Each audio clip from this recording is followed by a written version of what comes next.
Warning: the following episode of That Mental Ginger Show contains strong language and adult themes. On today's episode of That Mental Ginger Show, we are talking to actress Carole Andrews. Carole is a good friend of mine. She's just amazing.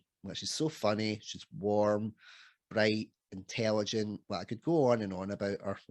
And the only thing that I was gutted was that we didn't have a lot of time to speak because, she's understandably a very busy woman. And I'm me.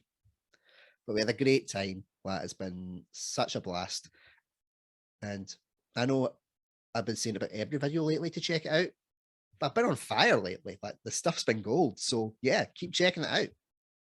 And until then, let's cut to the intro. All right, troops.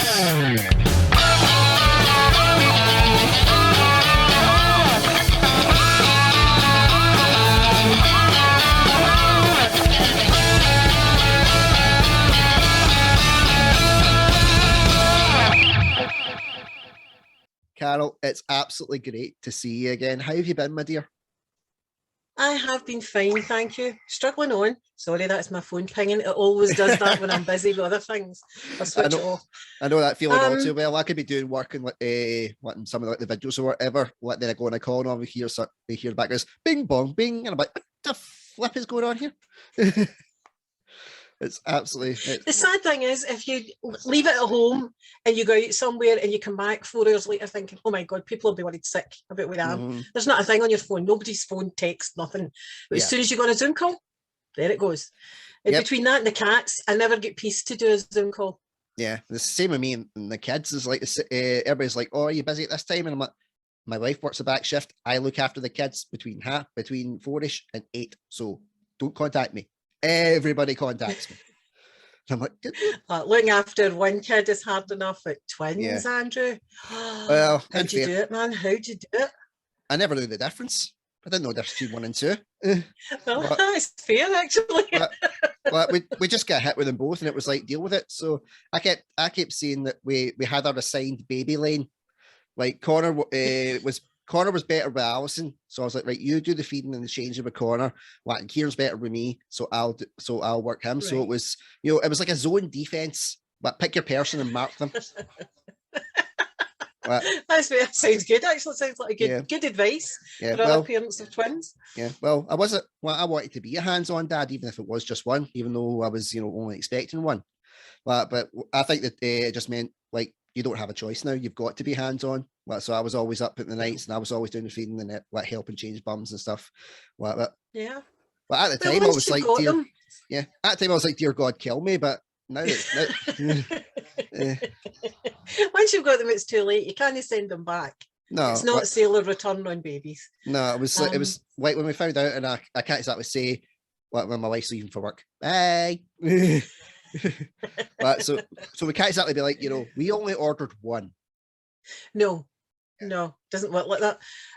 Really, people say to you, well, you're in the midst of this mayhem that is small children. It doesn't last very long, and you've got to make the most of it. And at the time, you think, fuck you, man, this is going on forever, and it's never going to end. Yep.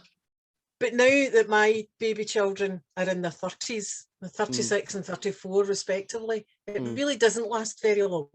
Oh, your kids are the same age as me and my brother, because I'll be 35 this year. My brother will be 38, so there's just a couple of years gap. So it's roughly the same amount.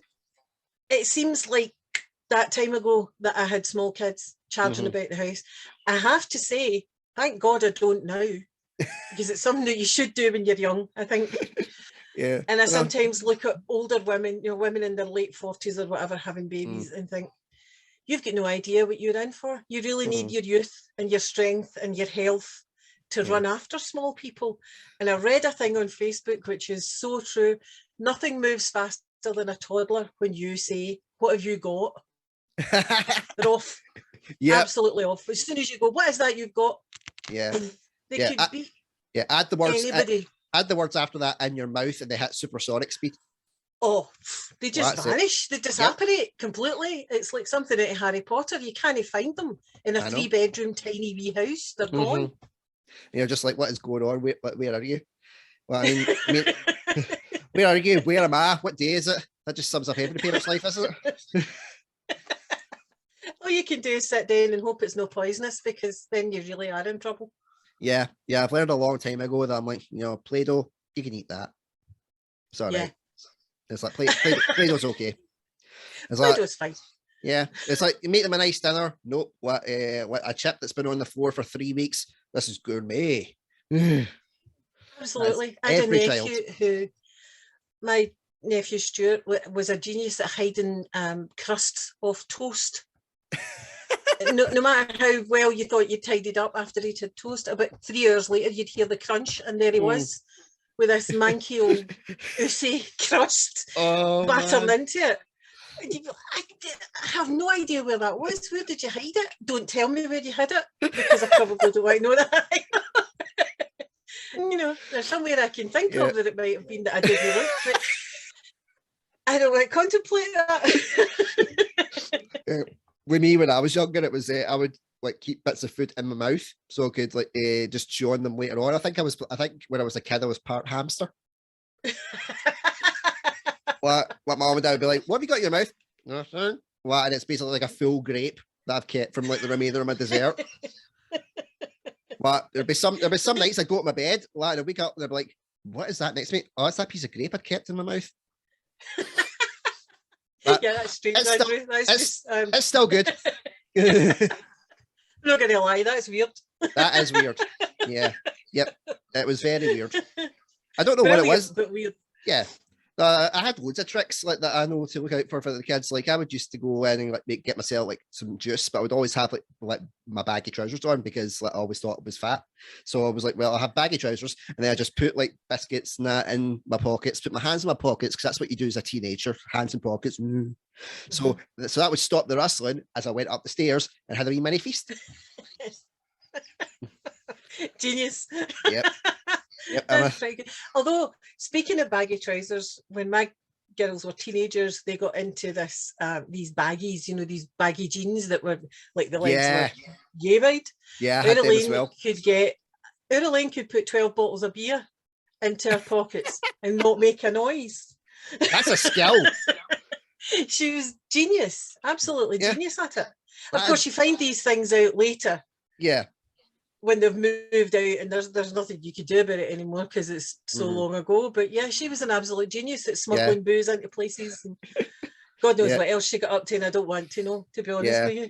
I know, that's why I'm like, my mom and dad watch this podcast and they'll have learned so much about their son that they'll be like, my dad will be like, thank God I said you were adopted. Absolutely. You're better not to know, because the girls sometimes come across things now and do you remember when and I'm like, oh my God, I should be in prison for being an unfit mother. That's unbelievable that you did that and I didn't know. That just shows that you're, well, not that you're an unfit mother, that you're a normal mother. Yeah, absolutely. That everybody that's a parent will be watching this going, and anybody who's got young kids will be taking notes of going, Absolutely. Right, this is what I've got to look out for. They start liking to wear baggy trousers and jeans. We'll have to do like a strip search on them all the time. Oh, completely. You shake them, and if they rattle, just get the bottles back out of the pockets. Yeah, right. I should, by the way, just now that I glance at the screen, because I'm looking at the camera to make eye contact with you, this rubble behind me, I'm in my sewing room, so that, I say that as if it's a dedicated room. It's just the rubbish room and the spare room. A daughter moved out and everything else moved in here. So all this clutter behind me is to do with the sewing and stuff. I'm not just sitting in the local scrap heap. No, that's fine. It looks pretty like it. I was just going to say it was your Zoom background.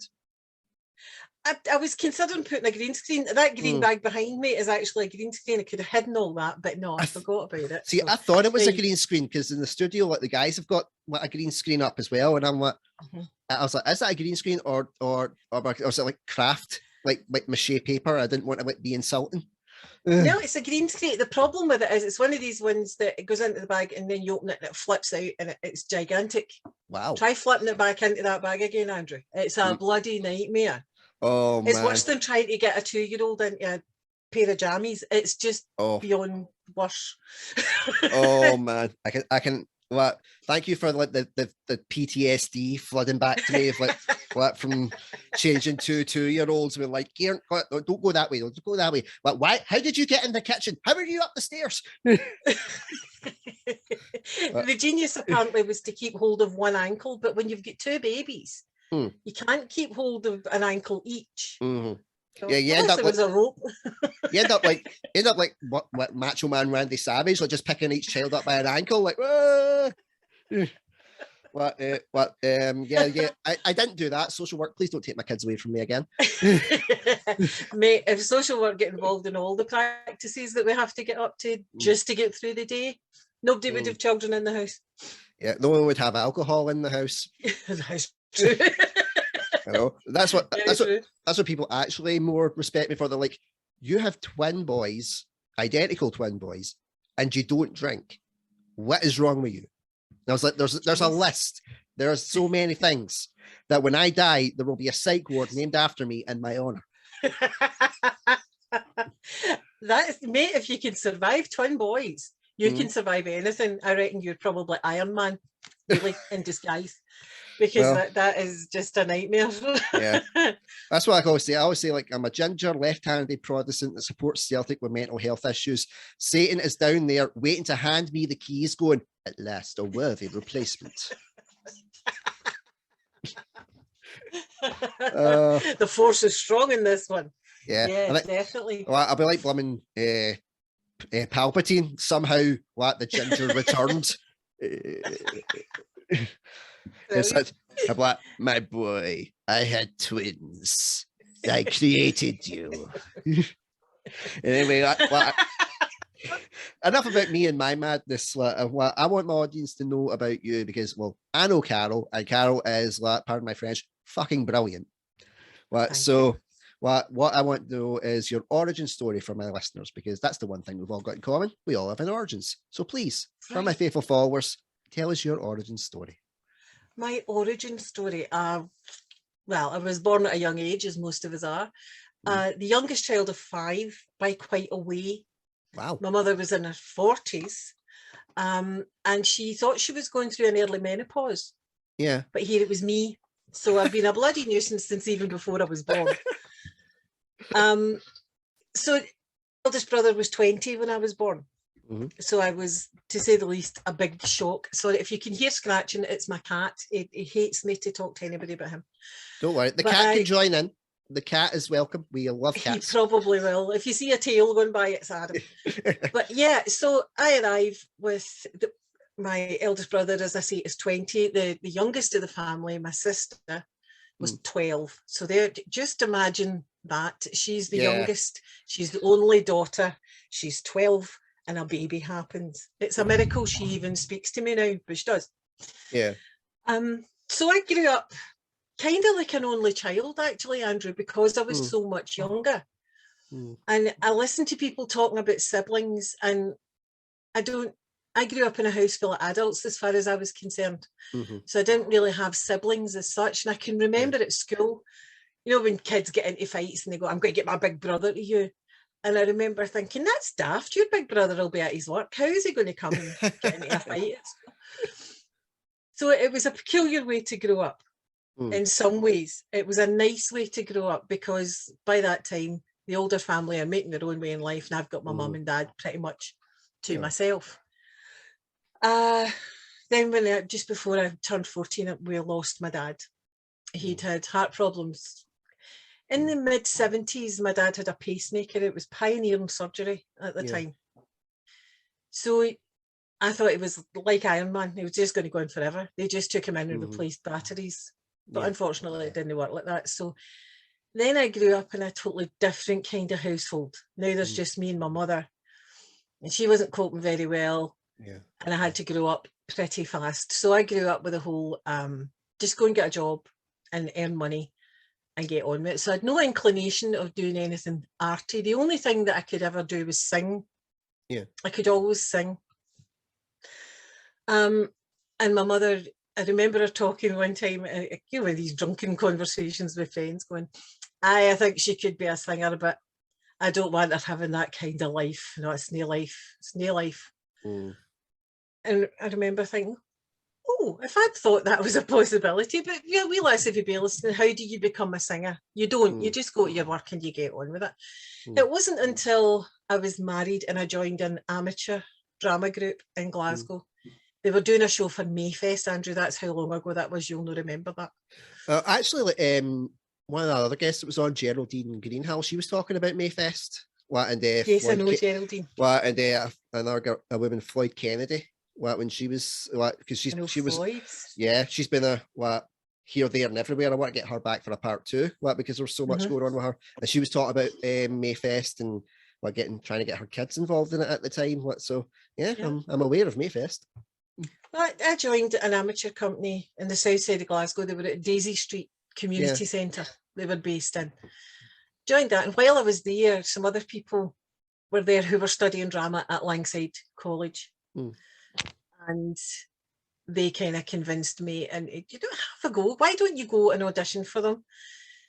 If you don't get in, you don't get in. But if you do, then, give it a go. And at that point, the girls were going into school. They were going to be in school full time. And I thought, right, well, let's have a bash. And I did. Yeah. And I still blame those people for getting me into this bloody business that's kicked me upside down and bruised me and beaten me up.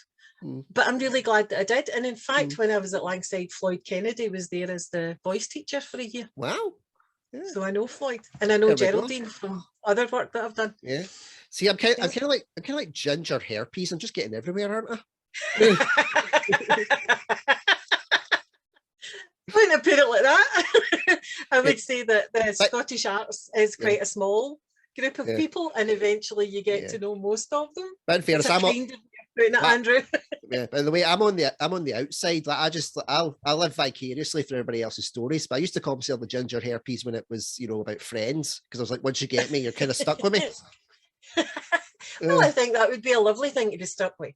Yep. I'm on the ginger herpes. There we go. Get that hashtag trend, and they'll be like, what the fuck is going on here? Oh, Carole, I'm so sorry. You haven't seen me since I became this mad. Mate, I always knew it was in there. Don't worry about it. But yeah, so that's kind of my origin story. I auditioned for Langside College, which has now become one of these anonymised colleges. It's now City of Glasgow or whatever. Yeah. And I think that's a shame, because a lot of colleges that had good reputations for this, that, or whatever have been subsumed into this mass, this amorphous mass. It's like that with the Lanarkshire ones, because they're all like New College Lanarkshire, and it's like a Coatbridge campus and a Motherwell campus. And it feels very Americanized to me. Yeah. It does. And I was like, Coatbridge had a great acting department, a great musical theatre programme. Motherwell was the same. And it was a good kind of rivalry. It was a good healthy competition. You'd be like, oh, we didn't get into Motherwell, so Coatbridge is going to show you what for, and vice versa. I always liked that. And it helped when you came into the business as well, when people ask, where did you train? And you could say Langside College. All right, Langside's got a really good drama department. It's produced some really good actors. But now if you say... excuse me. First time I've sneezed on here, jeez, I'm so sorry. It's all right, you're allergic to me. It's fine. Folk get it like that. No, it's the cat, actually. I'm legitimately allergic to cats. But when I met Alison, she came with a cat. So, yeah, I now take antihistamines every day. That is love. So... you're even allergic to them on screen. My God, wow, you're good. Yeah, I think she's kicking it. She must be kicking about somewhere. She'll be trying to get me. I think that's how Alison plans to kill me slowly. By cat. Yeah, so that way she can't take any blame. She's like, he knew what he was signing up for. He took the cat in. I can't help it. Would be fine. I can't help it if I replace his antihistamines with vitamins. Cat treats. Yeah. Cat nipped, literally. Crunchy vitamins, Andrew. Just eat them, it'll be fine. Well, why does it taste like tuna? Just trust me. Just trust me. It's part of the process. Well, it's vitamin fish. Yeah. So for any listeners that don't know, I'm gonna essentially give your reputation more of a bum up, so to speak. Because you've been in Still Game. Yeah. Yes. The psychic, the spae wife, as you were called. Indeed. You've also been in for all the Celtic fans that watch this, because I do pop up on the Endless Celts podcast, they'll love to hear this, that you have been in Celts in Seville. Ah, yes, one of my favourites. Yep. Not quite a theatre piece, more of a football ground piece, but that was amazing. Yeah. Right, but the fact that you can do that and combine two things I've got very passionate followings, that both knacker their voices out through shouting a lot, and both put in a performance. It's a performance art to combine that. I've seen Des McLean's doing that with Bend It Like Bertie as well. So having these type of ideas are like, and obviously like Des Dillon's singing "I'm Noah Billy, he's a Tim" 1 and 2. It's a perfect kind of way to appeal to a mass audience. How did you get involved with that part? Did they scout you? Was there an audition process? Like talk me through it. It was an audition. I was actually, let me just drop a wee name here myself. I was actually on tour with Elaine C. Smith. We were doing The Rise and Fall of Little Voice. There we go. And I got a phone call asking me to go to an audition at Celtic Park, I think it was, for Tony Roper. Yeah. And Alison Orr, she's in Pitlochry this year. Yeah.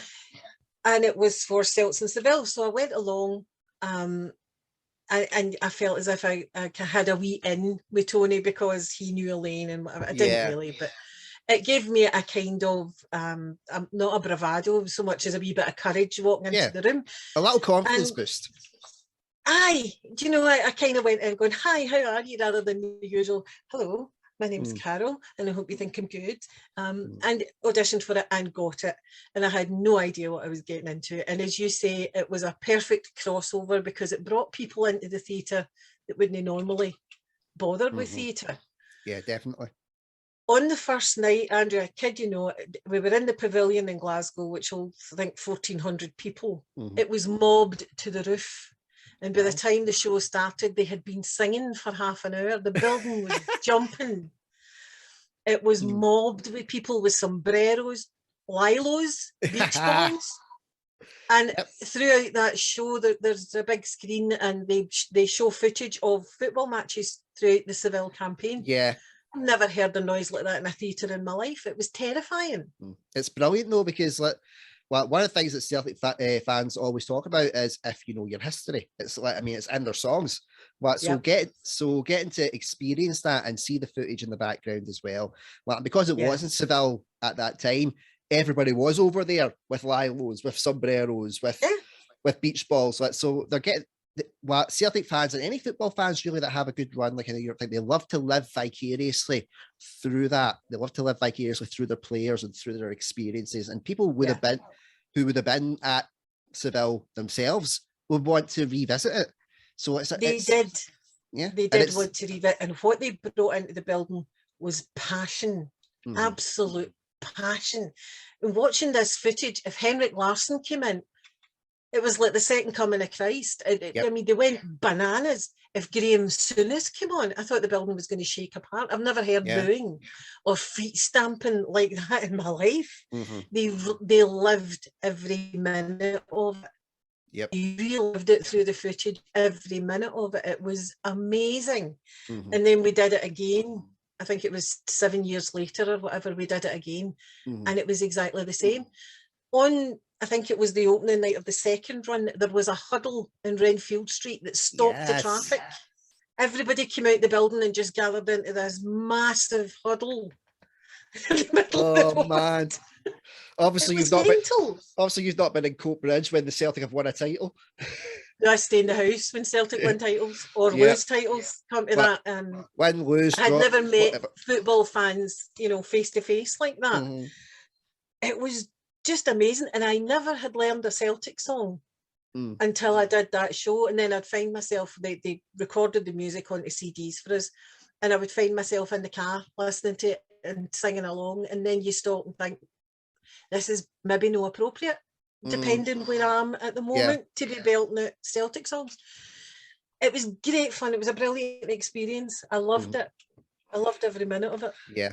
Well, that would be essentially like my Nirvana, getting to act in a Celtic show. Well, I'd be like, okay, right. I could easily play Neil Lennon. I think I'd do all right with that. Yeah, I think you could. I mean, not in his playing days, like in his managerial depressive alcoholic days. Yeah, I could definitely do that. But I think you do yourself down, sir. But we buy any player.com. We buy any player, you know. It was a very competitive match. Well, I'm so sorry to Stephen Tomlinson, who I interviewed from the Endless Celts podcast, who is Northern Irish. And when I did that accent, he was like, "What the are you doing, mate?" Yeah, we should never do that, but we do. We do. It's like, when we did Celts in Seville the second time, we had a band that came over from Ireland to do it. So we were all learning a wee bit of Irish and picking up these Dublin accents, and it was insane, absolutely insane. Yeah. And the second time they were invited to Celtic Park to do a halftime sort of promo thing. Wow. I immediately opted out of that because we were rehearsing in Celtic Park, and I made the mistake of going into the stadium just to look. The vastness of the thing was horrifying. I couldn't imagine being in the middle of the ground with all those people looking at it. It's a peculiar thing maybe for an actor, but the thought of, you know, all those thousands of people looking at you and deciding if they did or didn't like you. So I noped out of there. I let them go without me. I can deal with 1,400, not with several thousand. So is there plans to do a third? I don't, maybe they might do it again. I'm sure Tony Roper would be more than happy to run it every year, and I'm sure he would get an audience every year for it. Oh yeah, that's what it's what you call it in the YouTube thing. It's an evergreen. It's something that everybody will know about, everybody will want to experience, everybody will talk about, and everybody will go to. And I think because that campaign kind of went down in history for the conduct of the Celtic fans and the dignity of them in defeat. Yeah, I think, you know, it became one of those things where you go, well, I'm a Rangers fan, but they did all right. You know, everybody kind of admired the way that they handled it. When it didn't go their way. And of course, there's a play that goes along with the footage. So there's a comedy play going on at the same time. So if you don't like the football, you can concentrate on the play. If you kind of care less about the play, you can watch the football highlights. Exactly. So it kind of served two audiences at the same time. Yeah, that's absolutely brilliant. And let's say it's such a great play. And the stuff that you've done in the industry alone, even just the stuff that I've seen was absolutely fantastic. And also, I met you when you were working with Colin Scougal, doing his theatre group, and I was doing my own theatre group at the time. And it was such a pleasure to get to know you, and I was talking to you, and then afterwards Colin's like, "Oh, this is what Carole's done. You know, she was still game, and she was a space wife." And I'm like, this is why you didn't tell me that I was around royalty. Because I would have, I would have clamped. I would have been like, you see, the thing is, I've done I've done Taggart and Paribus, and I've done Outlander, and I've done all these things, and I've always been on the fringes of them. So actually, I'm not really anybody at all. People look at my CV and they go, I'm not sure why I don't know who you are. It's because I'm no anybody. I'm just me. I've done wee bits of stuff, and I've loved it. I've loved it. I've had more good times than bad doing all these wee bits of, but I'm always in the periphery, and in some ways I kind of enjoy that, because then there's no responsibility on my shoulders. Do you know, if I'm utterly awful, they can just cut me out and it makes no odds to anything. So I quite like that in a lot of ways. Yeah, well, in fairness, I definitely don't think you're awful. I think you're extremely talented.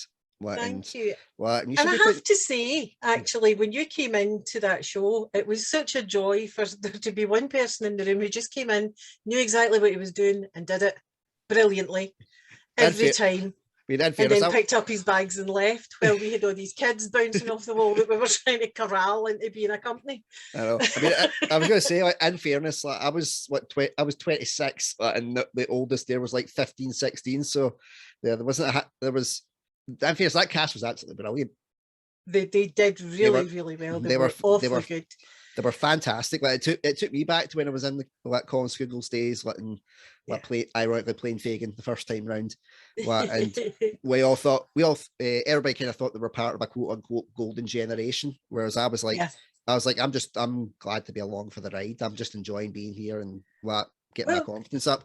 And then when I came back for the second time, when I did it with the younger class, I was like, I now get what everybody said back then, because I think it was looking at it from a drama point of view. I was like, these kids have got such talent.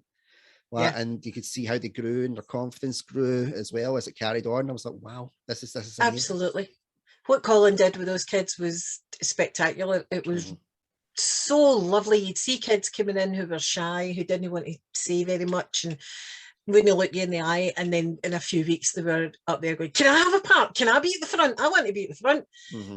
And just being their best selves and growing, you know, in their own self-confidence and becoming happy with who they were. Yeah, it's a gift, and it's such a gift that drama does that for a lot of kids. And I really think it was more mainstream in schools. It's time it was more mainstream in schools. It should be a core subject. No, just definitely. to give somebody the confidence to open a door and walk into a room, you know, for job interviews, for going to buy something, just for life. It instills a sense of, this is me and I have a space in the world, and you don't need to, that's fine, that's entirely up to you, but I'm perfectly entitled to be here. And you just don't get that from geometry or algebra or English or history, or, do you know, it's life really. Skills, and I think it's very, very important. Definitely. Like when I went to Collins, or I was 14, and I had absolutely no confidence, Colin actually had to tell people to come and sit with me, because I was so shy about going near anybody. And I think he saw that and kind of brought that out in me. If it wasn't for going to Collins, I probably wouldn't be where I am now, because I would have just had I don't really have a lot of confidence, as you know, but I would have even less. Yeah. And I wouldn't be doing any of the things that I'm doing now, because I would just be so gunshot. And the amount of people that you speak to or I've interviewed and they've known about Collins Theatre School, or the people that I've met who have been at the school, and they're like, oh, we went there and we went during this time and we went during that time. And it's something that I think Colin himself doesn't give himself enough credit for, like the generations that he brought up. He really doesn't. And the amount of people that went on into the industry from his school is remarkable. You know, there are people in mainstream television shows now that started at Colin's school, but just as a friend, Colin inspires, as you know, inspires your confidence. I don't know how many times I've phoned him and said, oh, God, this audition and I've got to sing and I don't know this. And he instantly said, just come up to the house, we'll go into the studio and you'll be fine. And he coaches you into your best self. Yeah. He's just got that gift. He brings you up. I think he's remarkable. With two friends, we have formed a theatre company, and we were doing research and development on a show that one of the other girls has written, and Colin wrote songs for it. Andrew, they were just magnificent, and they lifted a play into an extraordinary thing. Music does that anyway. I think music speaks to your soul and your heart. And these songs just lifted these lovely scenes into something wonderful. Yeah. And he sits there behind his piano going, aye, they're all right. I think they were quite good. They were brilliant. He's so modest. Yeah, definitely. And he's so brilliant. Do you know what? I could shake him sometimes for that. He's fantastic. Well, it's good. It keeps his, in a way, it keeps his feet on the ground, but at the same time, you're like, do you know how good that you are and how much people actually love and respect like the stuff that you bring to the table? That brings me to my question of so what is coming up next for you, Carole? Is there any Ginger exclusives that I can reveal?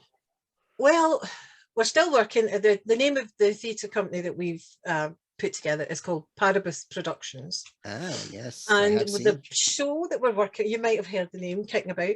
Yes, the show that we're working on is called Jean Genie. And we're working in conjunction with the Beacon Arts Centre in Greenock.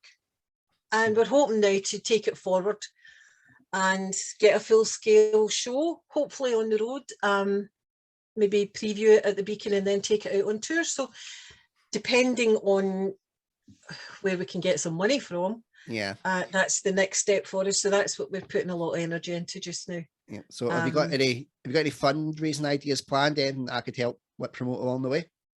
We haven't yet, but I'm going to write that down. We will probably do some fundraisers and some awareness raising. And maybe do wee bits of the show or whatever here and there. Well, when you do a wee show, if you get anything get some, if there's anything online, get me some links. I'll put them in, and punt them about my side as well.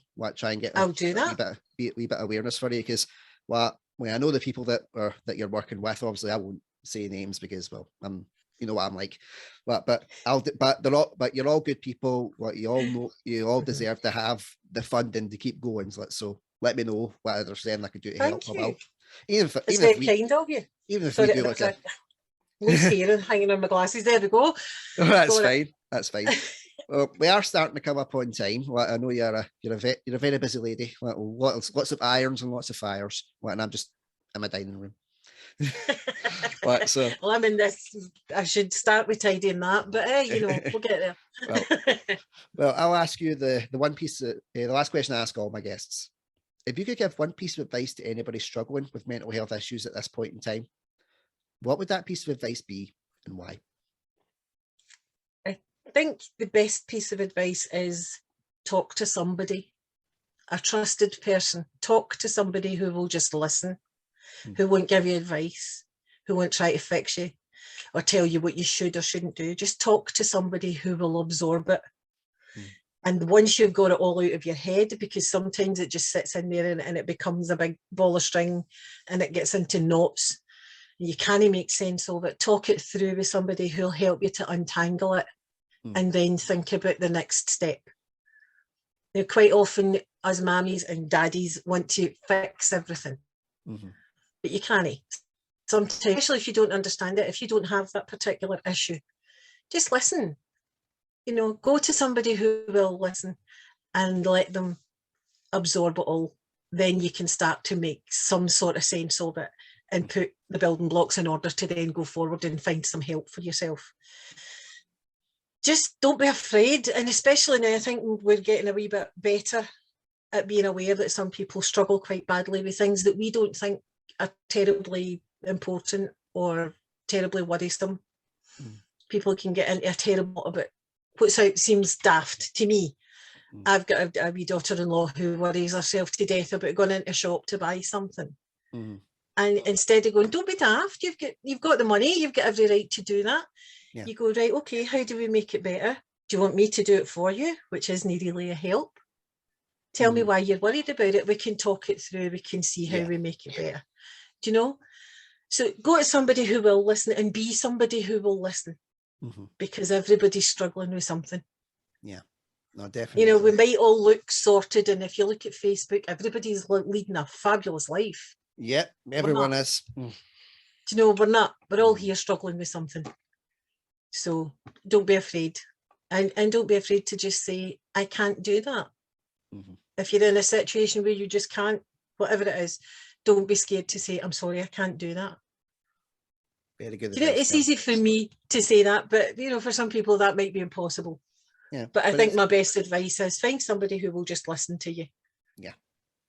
It's very good advice, and it's always why I say this quite a lot. It's why I ask my guests about it, because people can go to the mental health counsellors and professionals, which you should, but it's a lot of the time you don't feel like it's you feel like it's a generic answer. It's not like organic. It's not someone who's maybe been through the ringer with you.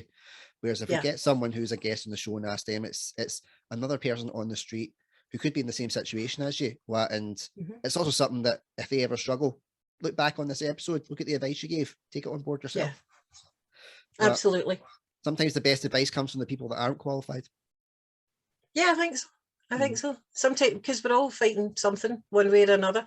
Yep, we've all got our demons. We've all got to battle them. And as long as you've got someone you can lean on, that's the main thing. Absolutely, buddy. Yep. So we now come to Seville's favourite segment, Ask Andrew Anything. This is where, after me grilling my guests for approximately 35 minutes, it's where we get to turn the tables round, and the guest gets to ask me a question. It could go very well. It could go very badly, but that's all part of the fun. So do you have a question for this mental ginger? And I'm really nervous about this because you know me so well. Right, well, I wouldn't be evil at you. Don't worry. Don't worry. Be as evil as you want. In fact, I encourage it. I'm a lovely, wee, soft, gentle person. I don't do evil. What I would ask you, though, that I found quite interesting, you said you would love to be in a show about Celtic. If I had the power, I wish I did, to say, right, we're doing Celts in Seville, Andrew, do you want a part in it? Would you take it? 100%. Yeah? No qualms, no fear?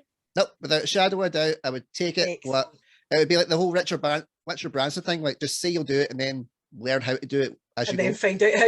Yeah. Absolutely. It's like the Joey Tribbiani thing. They want someone to ride a horse, tell them you can, and then you'll learn how to do it later. It's the same deal. I'd be I've like, heard horror stories about that.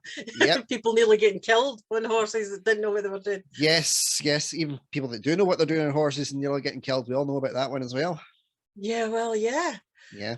Right. So But yeah, the old acting thing is still in your blood then, Andrew? it's still there. Don't get me wrong. I'd be absolutely terrified. I would be terrified to do Yeah. it. But I would do it. 100%.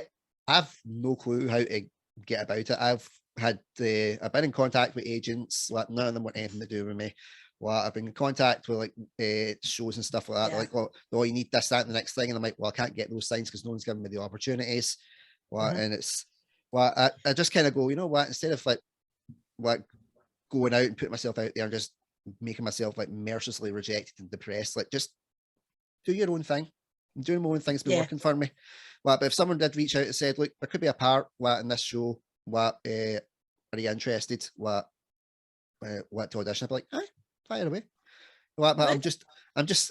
I just don't want to do the chasing anymore. Mate, I hear you. I'm sick of it. It's so difficult, and you're putting yourself on the line with every audition that you do. It's you that Yeah. you're trying to sell, and when they go, no, Yeah. then you do take it personally, and it does get tougher and harder. And yeah, I can see why people go, do you know what? No, I'm just going to go and work somewhere else and forget that. Yeah. That's why we've put together Paribus. We're three women getting into our venerable years, shall we say. And the parts are just not there for older women. They're just not written for older women. So we're going to write them and we're going to make the shows. Yep, too right. And who knows, we might need a fella at some point. We might need a fella in one of our shows. So I have no morals and I'll do it for free. No, we don't make people work for free at Paribus. We pay everybody properly. Yeah. Well, even if you just give me a quid and I can put it on my CV as a paid gig. It's fine. Give you your lunch, your bus fare home. Yeah. I would need to get a bus so it would be cheaper for you. If I had to pay petrol, you'd be like, well, no, we can't afford that. No made of money. Yeah, petrol, well, dear God. Petrol's not gold. Yeah, it's not a lottery win. True, buddy. Yep. Carole, it's been absolutely brilliant to talk to you again. I've missed you so much. I know I contact you all the time on Facebook and all that kind of stuff on the socials, but just to get to actually speak to you, it's been a real day brightener. Thank you so much. Thank you for asking me to come along. I was worried we would have nothing to talk about. Yeah, you know me. Here's us. Yeah. Well, you know me. The old buddies that we are. I am Isa. Well, I am a gabshite. I am proud to be a gabshite. That's why when everyone goes, oh, you only asked 2 questions. How are you going to make them? I'm like, trust me. It's been an absolute joy, buddy. Yeah. Thank you. And thank you for coming on. All those years ago when I did ask you to perform the wee online dating monologue for me again. Back when I didn't have a clue what I was doing with this channel, and I was like, right, I need to get her back so now she can be on when I do have a clue what I'm doing. Thank you for that. It was a joy to do the monologue as well. It was very funny. Well, thank you. You can always use it for an audition piece if need be. Absolutely. Yeah. So until next, if anybody ever asked me to audition again. Well, don't worry. I've got some more nudge wink wink contacts. I'll let you know. Okay, buddy, you take care. You too. Well, until next time, my faithful followers, I've been Andrew Durnan. This has been the amazing Carole Andrew. Please, give her gigs so she can give me gigs. And until next time, take care. Stay safe. Bye-bye. Bye, buddy.